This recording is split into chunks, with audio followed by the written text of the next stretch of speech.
Perkenalkan, saya berasal dari Fakultas Bahasa dan Seni, Program Studi Pendidikan Musik Angkatan 2020. Nah, saya berasal dari UNIMED. Nama saya Tulus Nathanael Arauna Tarigan dengan NIM 2213142020.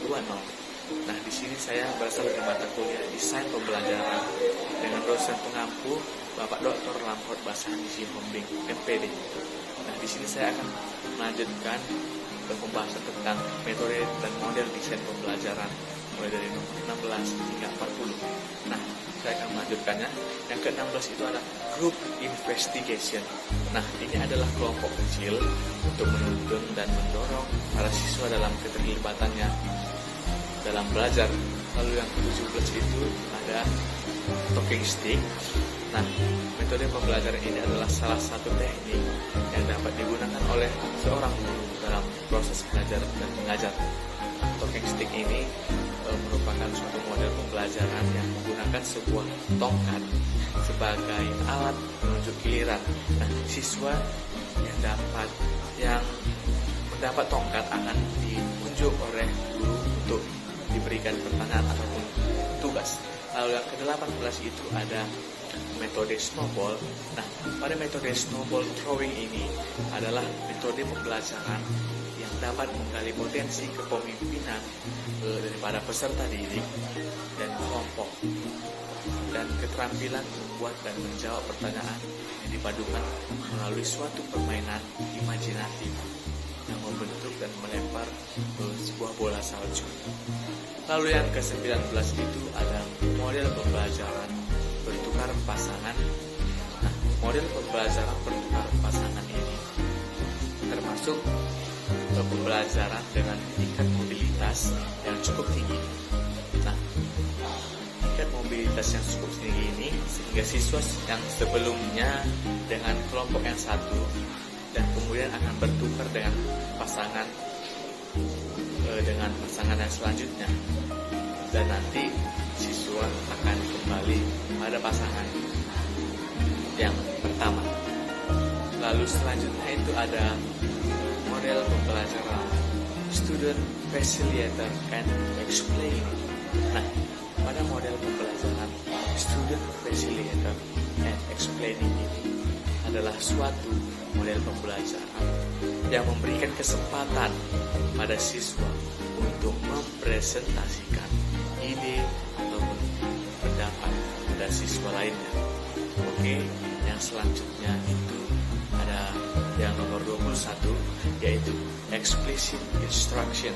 Nah, ini merupakan model pembelajaran yang khusus dirancang untuk mengembangkan pengetahuan prosedural siswa dengan melakukan pembelajaran selangkah demi selangkah. Baiklah, yang selanjutnya yaitu nomor 22. Pada nomor 22 ini kita akan membahas metode demonstrasi. Nah, ini metode penyajian pembelajaran dengan memperagakan dan mempertunjukkan kepada siswa tentang suatu proses, situasi, atau benda tertentu, baik sebenarnya atau hanya sekedar tiruan saja.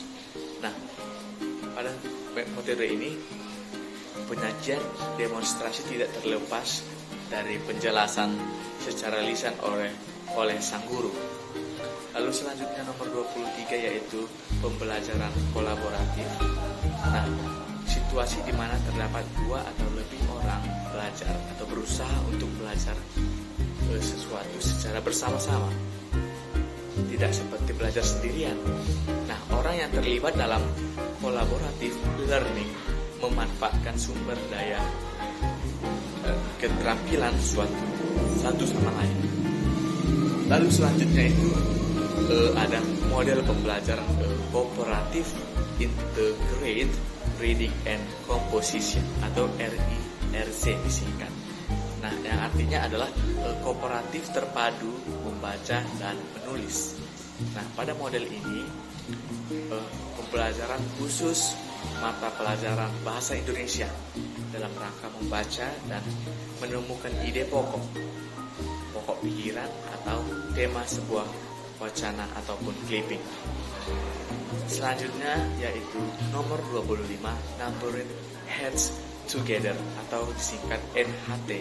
Nah, NHD merupakan rangkaian penyampaian materi dengan menggunakan kelompok sebagai wadah dalam menyatukan persepsi ataupun pikiran siswa terhadap pertanyaan yang dilontarkan atau diajukan guru, yang kemudian akan dipertanggungjawabkan oleh siswa tersebut. Lalu yang selanjutnya itu ada pendekatan manual dexterity. Nah, pendekatan manual dexterity adalah ketangkasan tangan ataupun ketangkasan secara manual. Pendekatan ini digunakan untuk menjelaskan suatu rangkaian pendekatan praktis dalam upaya meningkatkan hasil belajar. Pendekatan ini bermanfaat untuk meningkatkan keterampilan tangan. Lalu yang selanjutnya yaitu nomor 27, yaitu inside outside circle. Nah, inside outside circle merupakan teknik pembelajaran dengan sistem lingkaran dalam dan lingkaran luar.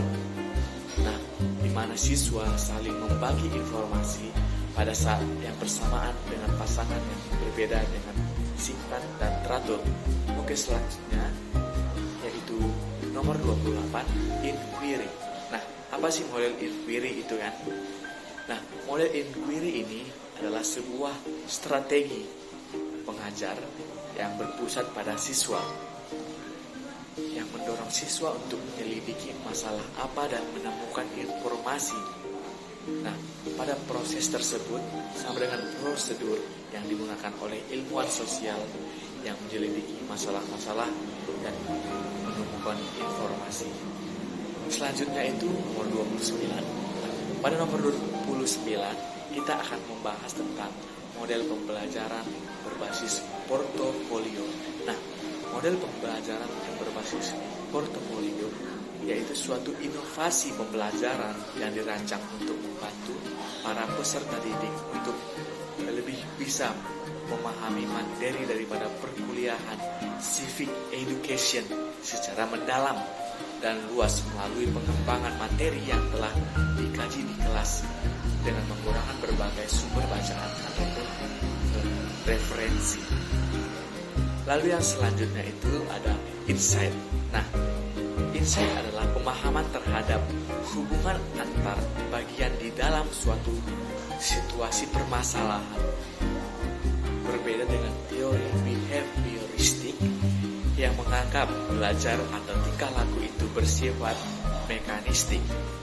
Nah, sehingga mengakibatkan atau mengingkari peranan daripada insight. Lalu yang nomor 31 yaitu kegiatan elaborasi. Apa sih yang dimaksud dengan elaborasi ini? Nah, elaborasi adalah kegiatan pembelajaran yang memberikan kesempatan untuk siswa mengembangkan ide, gagasan, kreasi, dan mengekspresikan konsepsi kognitif melalui berbagai cara, baik secara lisan maupun secara tulisan, yang sehingga menimbulkan kepercayaan diri yang tinggi tentang kemampuan dan eksistensi pada diri siswa tersebut. Lalu yang selanjutnya yaitu project based learning. Nah, project based learning adalah pendekatan pengajaran yang dibangun di atas kegiatan pembelajaran dan tugas nyata yang memberikan tantangan bagi peserta didik yang terkait dengan kehidupan sehari-hari untuk dipecahkan secara berkelompok. Yang selanjutnya itu ada metode pembelajaran quantum learning. Nah, apa sih metode pembelajaran quantum learning? Nah, metode pembelajaran quantum learning ini adalah metode belajar yang mengajak para siswa belajar dalam suasana yang lebih nyaman dan untuk menyenangkan, sehingga siswa akan lebih bebas dalam menemukan berbagai pengalaman baru dalam hal belajar. Lalu selanjutnya itu ada model pembelajaran cooperative learning. Nah, tipe tebak kata. Nah, dalam tipe tebak kata ini pembelajaran yang menggunakan media kartu, teka-teki, berpasangan dengan kartu jawaban teka-teki. Nah, tebak kata dapat dijadikan model alternatif untuk mendorong siswa aktif dan belajar bekerja sama dengan pasangannya. Lalu yang selanjutnya yaitu nomor 35, ada metode pembelajaran word square. Nah, apa sih metode pembelajaran word square?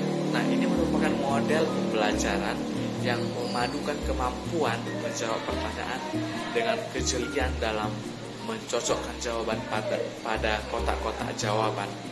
Nah, lalu selanjutnya ada metode scramble. Nah, itu adalah pembelajaran secara berkelompok dengan mencocokkan kartu pertanyaan dengan kartu jawaban yang telah disediakan sesuai dengan soal.